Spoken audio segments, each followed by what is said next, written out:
Welcome to Delicious and Benevolent, where spirituality meets real life. This is a space for raw and filtered conversations about growth, perspective, energy, and emotions. In a world that's curated and perfectly edited, this podcast lives truth without filters. We're diving into spirituality with a holistic approach, not just the aesthetic side, but also the gnarly, confusing, and deeply uncomfortable parts of it. Some conversations might feel soft, some might feel confronting, but all are real. Hi, everyone. Welcome to Deliciously Benevolent, where it's spiritual but real.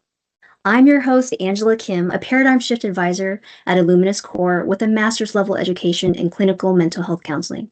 I'm also a certified Reiki master and someone who has personally walked through the oniony layers of the internal journey toward emotional healing and self development. And here's my co host, Yoshi Lan. Hello, everyone. I am Yoshi Lan, a sage at the Iridian Gate, and I study etherics, which is the metaphysical study of energy. And I'm working to incorporate etherics as a way to help people with their inner work in a holistic and harmonious way. And I too have also done lots of bushwhacking in my inner journey. All right. So, what is today's topic? Well, today's topic is about spiritual horror stories and life lessons. So we're going to get as far as we can today. And if we don't get as far, that's fine. We'll catch us on the next episode. Lovely. Spiritual horror stories. Mm-hmm. All It right. would be, let's start with expectations versus reality. What do people think spirituality is versus what it actually is? Um, I'll just start with myself, right? I used to think spirituality was peaceful, perfect, and healed, right? Everything is good, it's zen, it's Transcendence. yeah. Transcendence. But what it actually is, it's something that's really messy, it's confusing, it's uncomfortable, it's sometimes even painful, Mhm.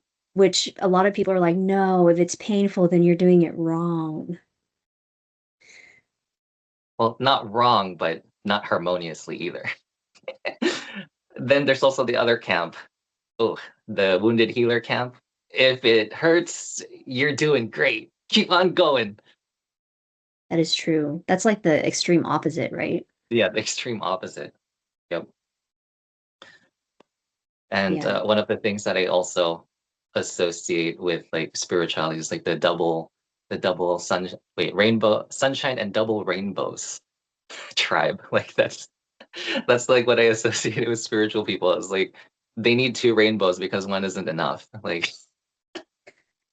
so it's like they're like very woo and hippie and just try to like ignore the gnarly stuff instead of dealing with it. That's true. I mean, I guess in that case you need four because northeast, southwest, everywhere you turn, you see a rainbow. Oh my goodness.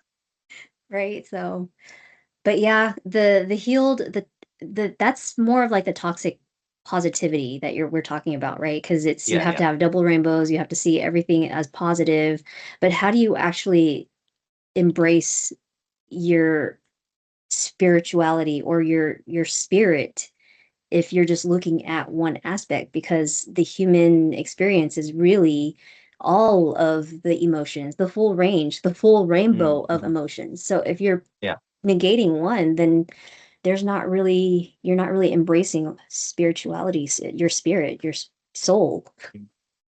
And I think that's the misconception and the misguided messages that people are delivering and also receiving when they're listening to all of these and reading all these books.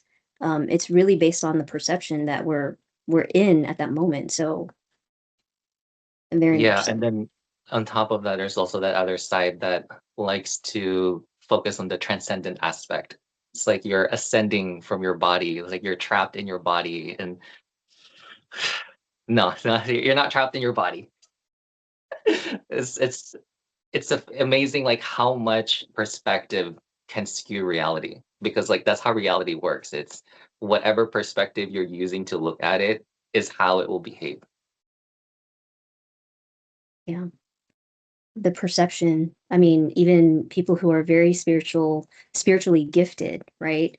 Their gifts are more open, active, and they can tap into that spiritual side of themselves or that world, but it's all right here.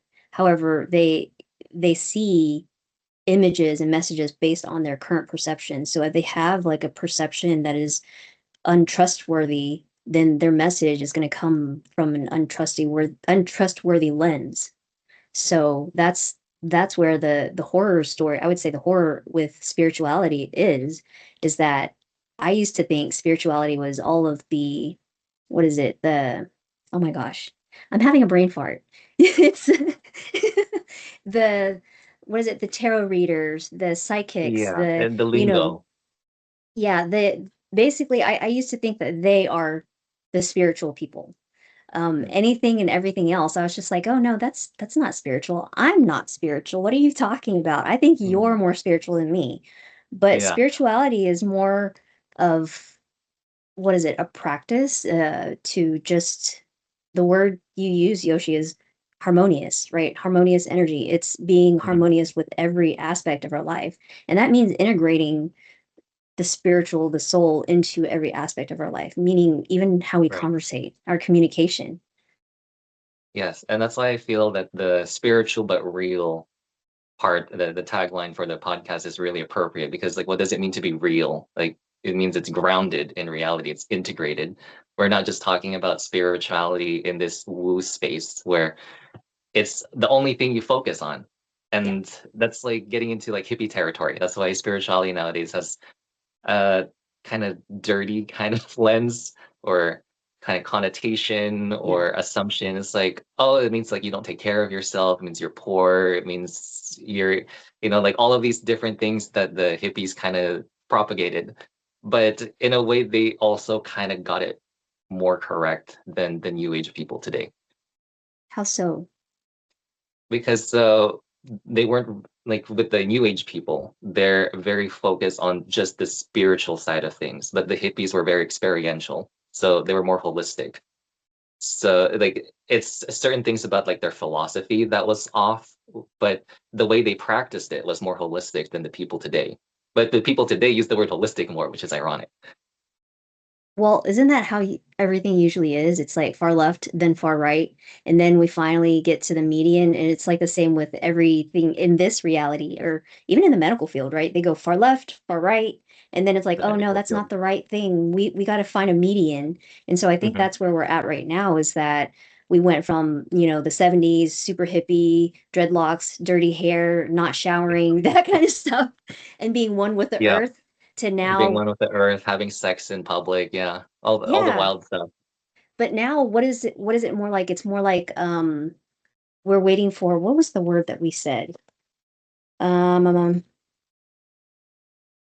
I'm not remembering that word. Oh, what you were saying, New Earth, right? The New Earth. You were. Mhm. Isn't that like the far right in a sense? We were far left, now we're far right, and New Earth is like the far right.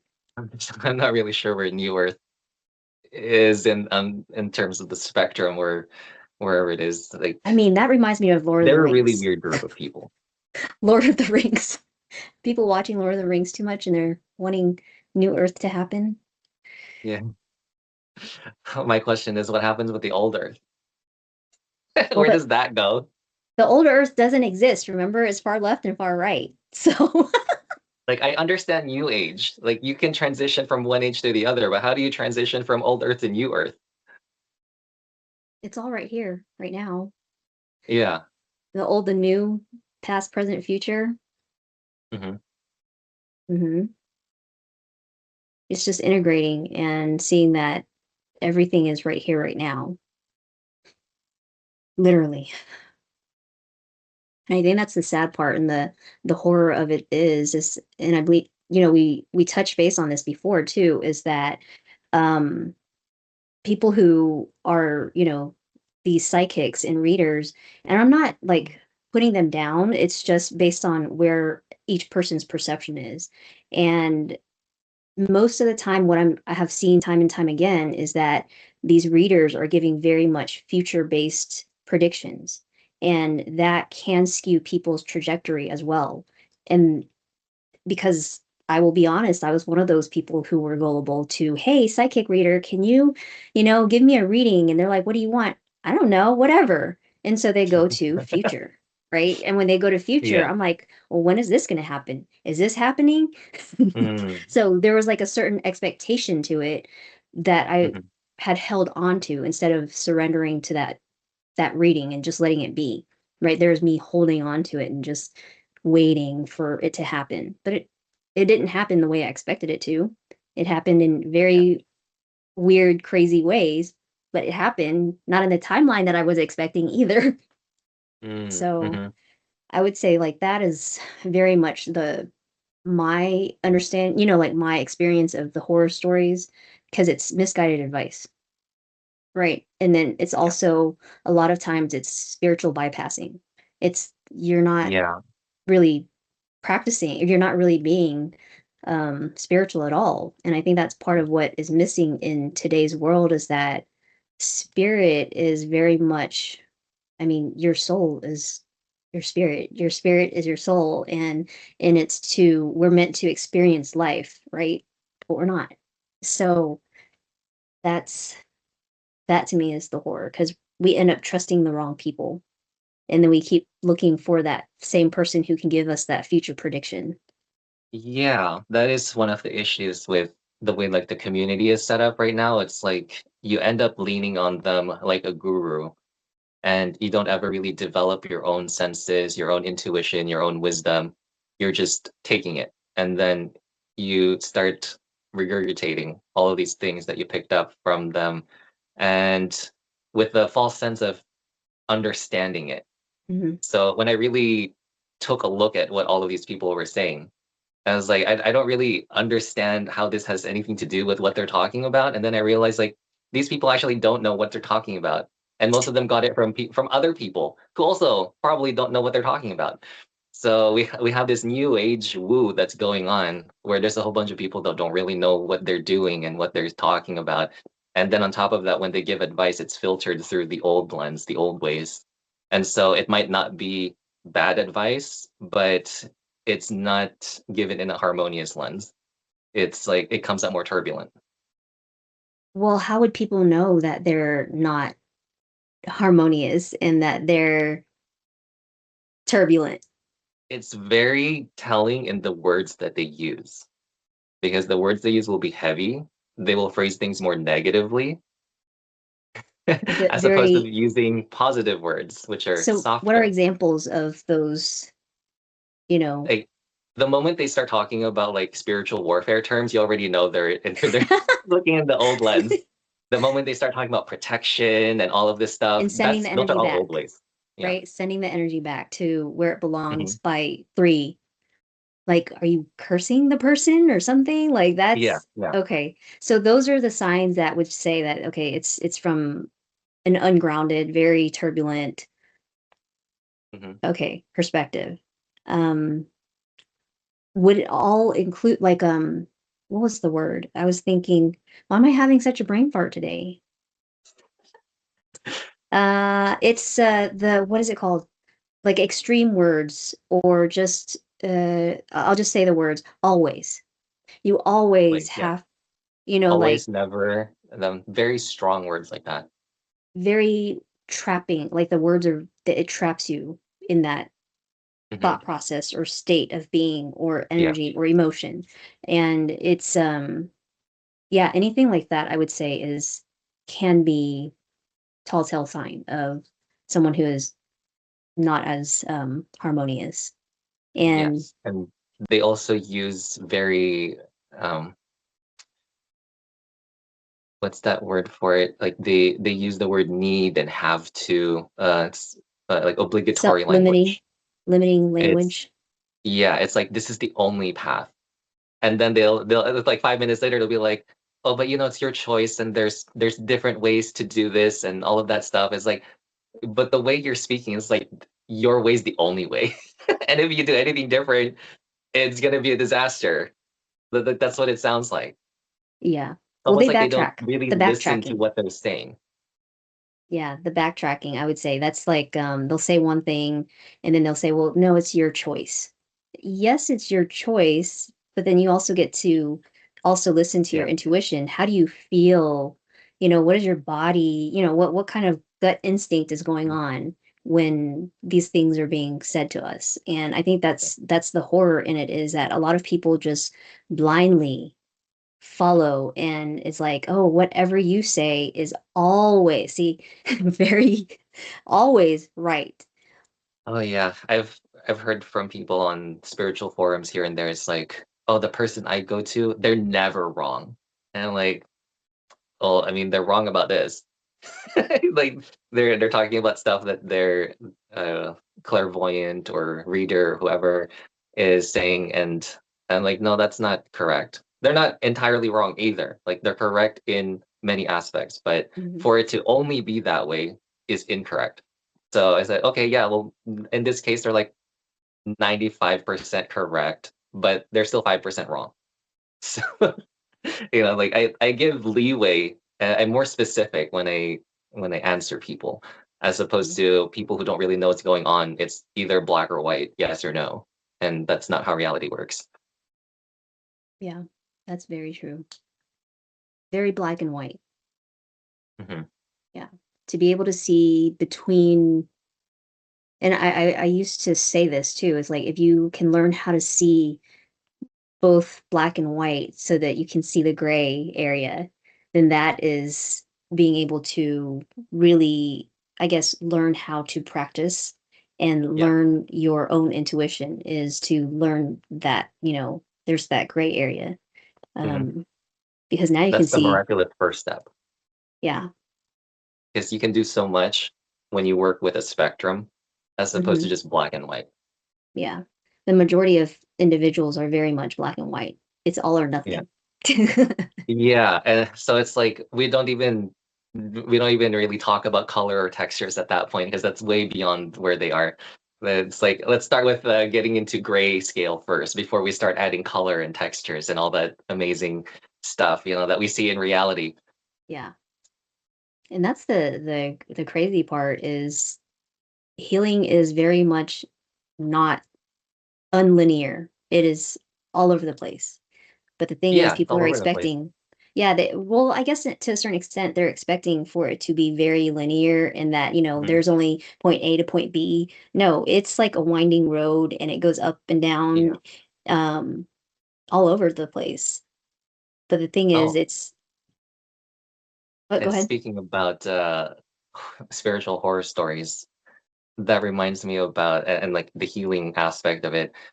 One big aspect of healing is like not stabbing yourself repeatedly so that you can heal. Because if you constantly hurt yourself, how do you expect the healing to occur? So I bring that up in the context of like psychology today. They don't really know how to do anything like that. They don't know how to do inner work.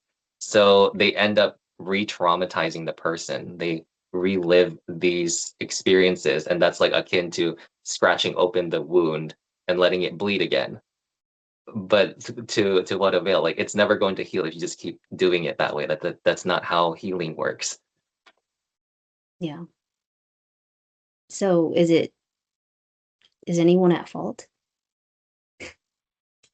I would say if the psychologists were more responsible, yeah, like they would recognize they're doing harm to their patients, their clients. The thing is, I don't think they recognize that, though. Sometimes. I mean, some of them do.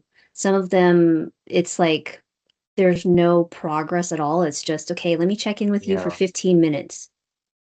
And it also really depends on the psychologist because some of them do it for the money. Like their priorities are not helping the person. Yeah. Yeah. Yeah, and this also applies to like readers and all those other people too. It's like, what are their priorities? Are they really doing it to help the person, or is it just because they're so good at it that they chose that as like their way of making money? I Like, mean, especially the ones that charge $250 for like a 30-minute reading. Like, you already know it's not really about helping people at that point. oh, wow. Yeah. Yeah, I I've mean, there seen are some of some them. who are good. then at the same time, it's like over time, the intention does change and can change. Yes. They don't realize the shift because it's gradual. Hmm. Yeah, because spiritual horror stories is beyond just, okay, us experiencing other people or other psychics and people who are more spiritually inclined, right? It's also, how do we see ourselves in that realm? Do we see ourselves as spiritual at all, or do you not see yourself as spiritual? And how do you uh, how do you even live life at that point, I guess? Or do you even recognize that there's more than just this reality? I think that's the question that I had when I was younger, and I didn't realize that, oh, I am more spiritual to a certain extent, and even now I still have Yeah. a difficult time believing that I'm more Now you're spiritual very than I thought. spiritual. Huh? Now you're very spiritual. Well, because I think it's almost like second nature for me, because okay, I pay attention to how I communicate, how I put things into words. I pay Mhm. attention to where my voice, my tone is coming from, because I notice those nuances when I talk to Adrian, my son. When I am not in a grounded voice, it's like it's bypassing his brain. He's not hearing me, he's not nothing. But when I'm like, okay, I speak in that grounded tone, and Mhm. sometimes it requires me to change my accent to some rando stuff. However, it's in a way it's like dancing, right? You dance Yeah. in, you have this dance with your partner, yet there's also a dance with life, reality, different aspects of your existence, of our existence, even in our work, like what we do in work, our career path, our anything like that. um but I didn't realize that I was spiritual at all until people were like, man, you're so spiritual. My cousin, who did not see me as often, was like, you're spiritual as fuck. I was like, really? What do you mean? How do you know that? Mhm. But I think it's more of like the harmonious, Yeah. doing my best to recognize the duality of our existence, and also how am I navigating in it and flowing through it, because that's the harmony, is the flow, is to be able to flow with life. Because a lot of Mhm. times I mean, in the past when I was younger, I used to resist the flow of life, very much so. And I can see how it's changed over time with the practices that I've had, and even thinking that I wasn't practicing my spirituality. I was. It's gotten even stronger because my intuition has gotten stronger. So there's proof. Like, there's no denying that anymore. Um, but that's just being harmonious with our beingness, ourself. And I think that's what's missing in today's world, is that everybody is trying to be spiritual outside of themselves, and they're Yeah. attempting to do what that other person is able to accomplish. Yet the horror of it is everybody's journey is different and everybody's pacing is different. And Yeah. to Exactly. push, like, and I noticed that a lot, is the other side of all rainbows is like the push. Come on, you got to do this. That's not Mhm. harmonious. Yeah. That's The hustle. The hustlers. yeah. It's very much the opposite of harmonious. And spirituality has been very much a beautiful unfolding for me, but I think a lot of people are expecting it to happen yesterday. And I can say I was guilty of that too. It's like, I thought I already worked through that, but that's the other part of the horror in spiritual healing and growth and everything, is that it doesn't go away if you're halfway allowing yourself to feel through that experience or that memory. It's almost like the surgeon coming in and doing surgery, and they're not really able to take out that growth in there, and they have to Mhm. leave it, and it starts growing back like a tumor. Yeah. Exactly. Needs to be very thorough and very deep. And I haven't really found a practitioner or practice that really addresses it in a holistic way like that. Hmm. It's the reliving of that trauma.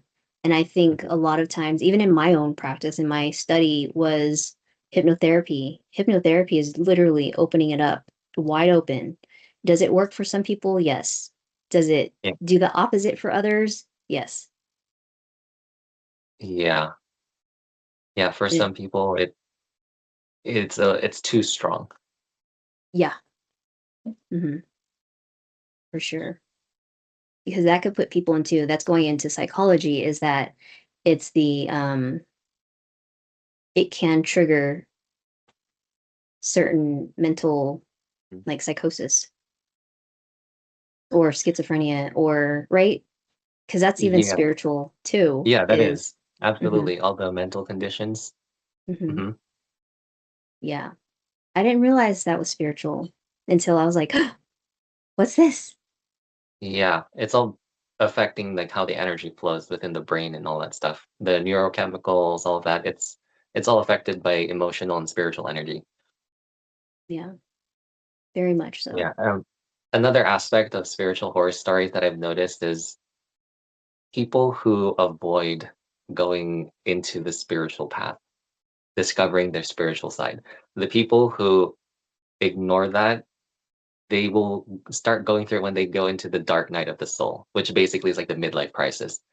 oh like Because like me they have like no other option because everything's just like falling apart and they're like, what do I do? What do I do? Oh my God. I need anything. And then, they scour the web and then they do all these things. But, if you started doing inner work a lot sooner and integrating your life into a holistic aspect, combining the physical, the spiritual, the mental, the emotional, all of those things together, you won't have a dark night of the soul. You'll not have a spiritual horror story where you're like at the top of your field and then you have like terrible accident and then you're medically retired. Like that kind of thing. I've heard that story before and they're like, well, since I can't work anymore, I decided to start my spiritual path. I'm like, you could have done that earlier. Why'd you have to wait till something exploded in your soul before you started doing spiritual stuff? So that's one way to avoid or prevent a spiritual horror story is if you just embrace it and go down that path. Follow the signs. hmm Don't let it explode. Don't let your soul explode. I highly don't recommend that. well how do people even avoid that because there's and what is spiritual what is it what dark night of the soul Yeah, it's like when people bypass, they ignore it, they instead of dealing with it and really understanding why it's manifesting their life, they come up with ways to deal with it better. So it's a management technique. hmm And at a certain point, the management technique no longer can handle the load. And so then it explodes and it becomes a crisis. And then that crisis triggers other things because of the emotional energy. It triggers other things inside the soul. So many things manifest. It's yeah an attraction. It's an attraction cascade. okay. So how could someone bypass not see again, that's spiritual bypassing to me. I don't think Mhm. that anybody can really bypass this dark night of the soul unless they are just avoiding it again, almost like Yeah. overcoming it, thinking that they can overcome these certain things, which is a very great mental Right. skill set. Yet for the spirit and the soul, it's the opposite because then it's like, oh well, that happened, let's see, 4 years ago, and then this happened, uh, I don't know, 13 years ago, and it's like, okay, now you see a pattern because the pattern Yeah. is going to show that maybe you haven't really addressed that. Maybe there's something that is deep within the psyche, within your energy field, based on whatever it is that you believe or hold on to is your truth. Then that is that's the spiritual horror story for me. Is that I think I see a lot of that, and I also did that myself because it's almost like, okay, I wanted to change my life. I wanted my life to be a certain way. Yet I was holding on to the people, the circumstances, the life that I had. And that was not possible to happen. So I was forced into the dark night of the soul. Mhm. But because I did spiritual work before, I was able to not necessarily overcome it faster, but I was able to come to terms with it. And in a way, now that I think about it, it did in normal terms is I went through it faster than most people just because Oh I yeah. didn't go into a Yeah. mental institute. I Because didn't, yeah, and you're not avoiding it or trying mhm, to just rush through it or any of those things. yeah. Yeah. So that's the sad part. And the scary part is that people think that mental illnesses is very much not spiritual at all. And I think that's the horror as well. The horror story is And many also people chronic think that, conditions too. yeah, And they that's don't all realize. spiritual. Yeah, they Mhm. don't realize that either. And it's like, oh, certain allergies that you have are also, Yeah, allergies, yep. exactly. Hmm. Aversions, intolerances, like misophonia and all that stuff. It's all spiritual. Yeah. So very much so. I mean, we could go on and on and on about this forever and ever because this is like, okay, oh yeah, we talked about that. Oh yeah, this was what was said. This is what we experienced. But that's what this channel is for, right? This is for us to share our story, share about what we've been through, and also, okay, let's highlight what are the far left and far right experiences that we had, and also what have we observed, because Yeah. that's And in the beneficial. spiritual space, there's also the far bottom and far high. So you're either in heaven or hell, pretty Yes. much. Well, I was like, Yeah. but The it's right the far here, right bottom are now. the spiritual warfare people. But it's right here, right now. Heaven and hell is right here, right now. And Exactly, people are like, exactly. no, I It's have how to you wait till, experience reality. no, they wait till they're dead to go to heaven or hell. I'm like, no, you're Oh already no. creating it right now. Whatever you're experiencing is your creation. Yeah. Yeah. Well, this has been a fun conversation, and we're going to have more. And we'll keep going because spiritual journey and the challenges we faced and everything. So Mm, that is pretty much it, I think. yeah. One thing I can say to wrap this up is if you are going through the dark night of the soul, relax. Panicking will not make it better. I can guarantee you that. Panicking is But adding you're falling. turbulence. Yeah. The world is crumbling underneath your feet. How do you not panic? Yeah, that's why it's a practice. Like, you practice the harmony, breathing, tranquility, all of that stuff. Visualization is a powerful tool. Visualization too, yeah. When I Hmm. work with people, I tell them to visualize a space that they feel. Like how people talk about the visualize your happy spot.